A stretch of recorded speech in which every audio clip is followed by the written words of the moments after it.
mama dearest, never seen such beauty. His eyes, they shine so bright.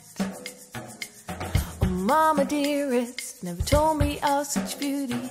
His voice, it rings through the night. And oh, I'm so in love. And oh, so in love. Oh, daddy dearest, never seen such beauty. He captured my heart, my soul. One of the features of the Adult and Community Education Service in Ireland in recent years has been its success in working and engaging with women.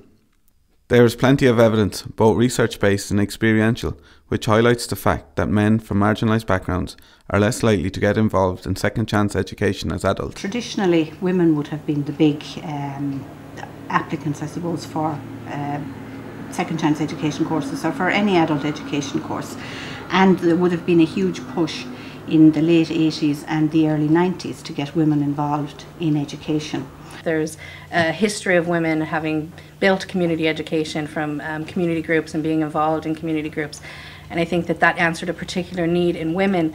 You know, in the 1970s, that's where community education kind of was born in Ireland and came from women coming together, and kitchens and community education groups grew that way. So I think that that's why there's a tradition. There has been a tradition of more women being involved in community-based education. I think there's an imbalance because historically men would have worked, whereas women would have maybe had a little bit more time to attend programmes, and possibly it could be to do with the choice of programmes that were on offer. I think if you look at a lot of adult education, you will see that thing. You'll see a lot more women taking part. If you look at award ceremonies from the VEC, it's mostly women that you see in the group.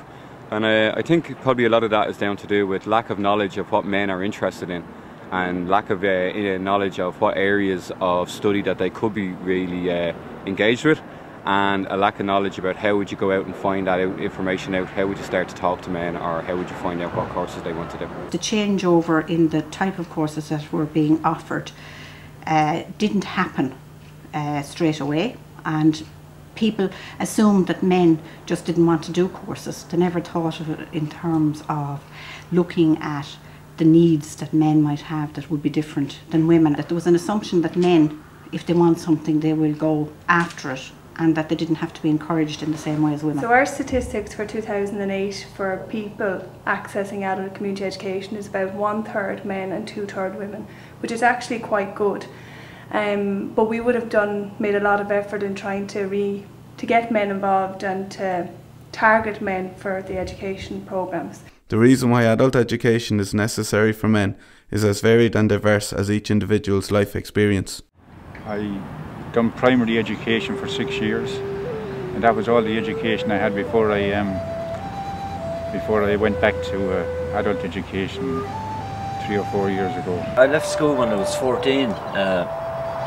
I didn't particularly like school, so the quicker I could get out of it, the better. Like, I went working at that stage in a factory. Well, I left school after my junior cert, well, from France, the equivalent of junior cert here, and I trained as a chef. I did an apprenticeship in a 3-star hotel, 3-star restaurant. I left school when I was 14. I just found that style of learning didn't suit. I wasn't getting anything out of it. I found that I couldn't really do what was expected of me in the secondary school and the system at that time. I came from a low education. I left school at a very young age. Worked on the buildings for many years, maybe 5 or 6 years, and then I was involved in a serious accident. So this is what brought me back into education mainly. My educational background would be very, very poor. I had practically no formal education. I went to school till I was about 13 years of age.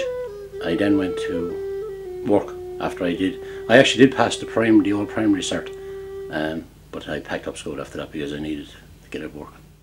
I was looking for alternatives. What can I do at my age? I'm 56 years old, and I tried to go back to the education for elder people, adult education. and that was one of my best decisions I have done so far. I must say, in that group, what we are doing here in Wexford, that is a brilliant experience for me, especially at my age. 35 years of age. I have a 10-year-old daughter, Georgia. I got laid off about a year and a half ago from my work, which I worked in about 15 years or so. Like everything else, there was no work out there. The last thing I wanted to do was go back to education. I thought maybe I was too old to go back into school again and then back into the likes of doing courses again. Like you wouldn't think that 10 years ago, like in 10 years time you'd be back into education again, but I went down that road, and I have to say over the last year or so I can't believe myself how interested I am actually being back to education, like, and what support and help is out there for us to be back in that road again. Within the space of a year I've done must be nearly 3 or 4 courses. It is natural for anyone to have fears or negative preconceptions before engaging in something new. I suppose a lot of men wouldn't be used to the idea of other men that they know taking part in education. It's a bit of a chicken and the egg thing. So when they think about adult education, they just think like that it's something that's not for them, that it's for women, or it's for people who were more intelligent than them or more successful than them. That a lot of lads will be thinking, that's not for me. Probably the biggest fear, I suppose, would be what people might think about me, what they might say about me. Yeah, good reading, writing, yeah, my mathematics was good, and yeah, I can shop and I can weigh and I can do everything that I want to do. But my biggest fear was that what people might think of me re-educating myself. I'm 47 years old, and I discovered that I had no real serious qualifications that could actually move me forward into this century and to actually help me to obtain work, which is quite difficult to get. So, biggest fear when I started, before I actually started, just when I was asked if I'd be interested in doing the course that I did, would have been a fear of failure and lacking in knowledge to get through the course. But I'm glad to say that as I got into it, like the people who were the tutors and stuff, belayed those fears more or less straight away. Even the interview beforehand was just set me at ease. So I had to look for encouragement, because I have to admit I never was the most confident person in the world. But after listening to the teachers and having a few basic interviews, I came around and I soon decided I really wanted to do it. I only found out when I went to Youth Reach up in Yarstown that I was dyslexic, and so they never found out in school years ago that I was dyslexic. But when they found out, then they helped me more, and people sat down and gave me the time then to give me, like, the, how would you say, the power to learn, and then the knowledge to learn then as well, like, and how people like myself can learn in better ways.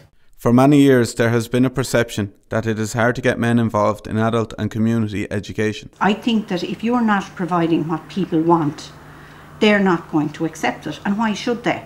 So it's, in one way, saying that is a bit of a cop-out. We've got to look at, well, what are we providing? Do they want to be involved in what we're providing? And if what we're providing is not what they want, well then it is hard to get them involved. I suppose it's hard to work with men if you set out to work with them in a way that's unfriendly, or in a way that's treating them as if they're a problem, or it's hard to work with men if you don't know anything about their interests, or it's hard to work with men if you don't show them respect. But if you do all the basic things of treating people with respect and listening to them and teaching them what they want to learn, then I'd say it's quite easy to work with men. I think that's just a myth put out by people.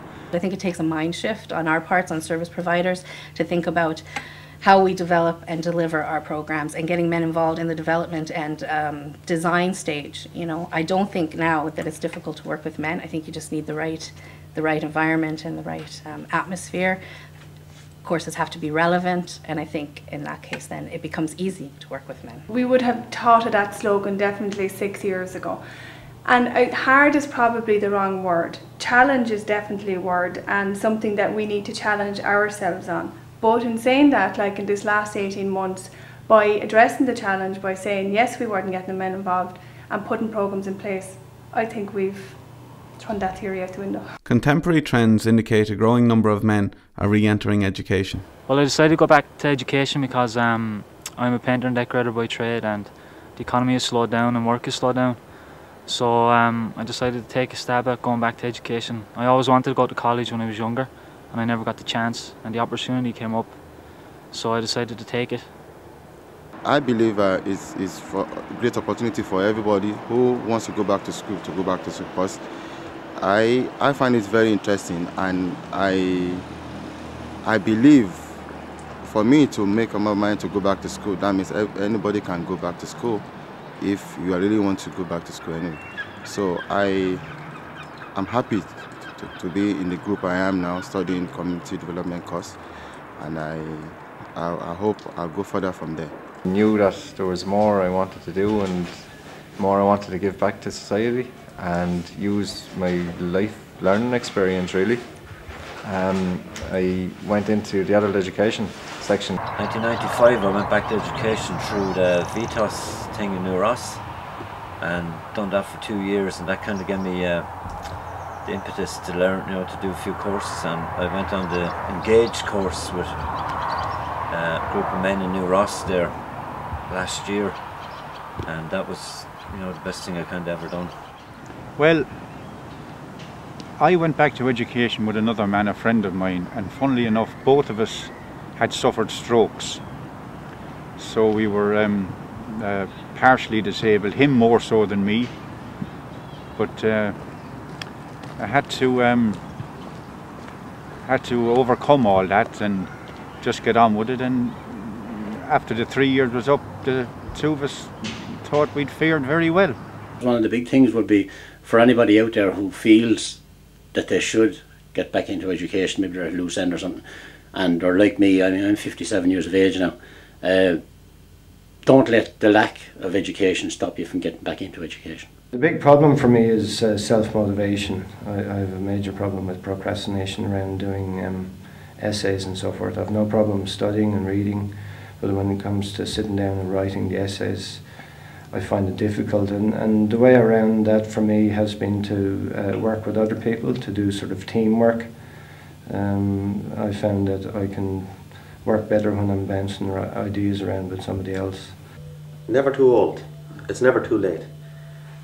I've seen people sitting beside me showing on for 60 years of age, and the fellow on the other side might be 19 or 20 years of age. The ethos often evident in successful adult and community education initiatives has been the difference in attitude and environment compared to many men's previous schooling experience.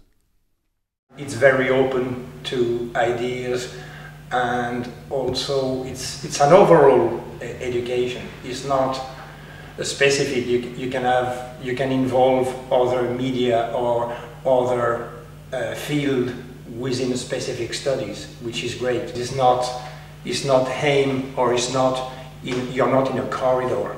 It's much a wider approach towards community.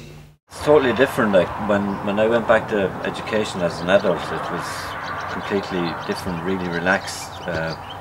I actually wanted to learn when I went back, so that made a difference for me as well. And I was with people that I could relate to.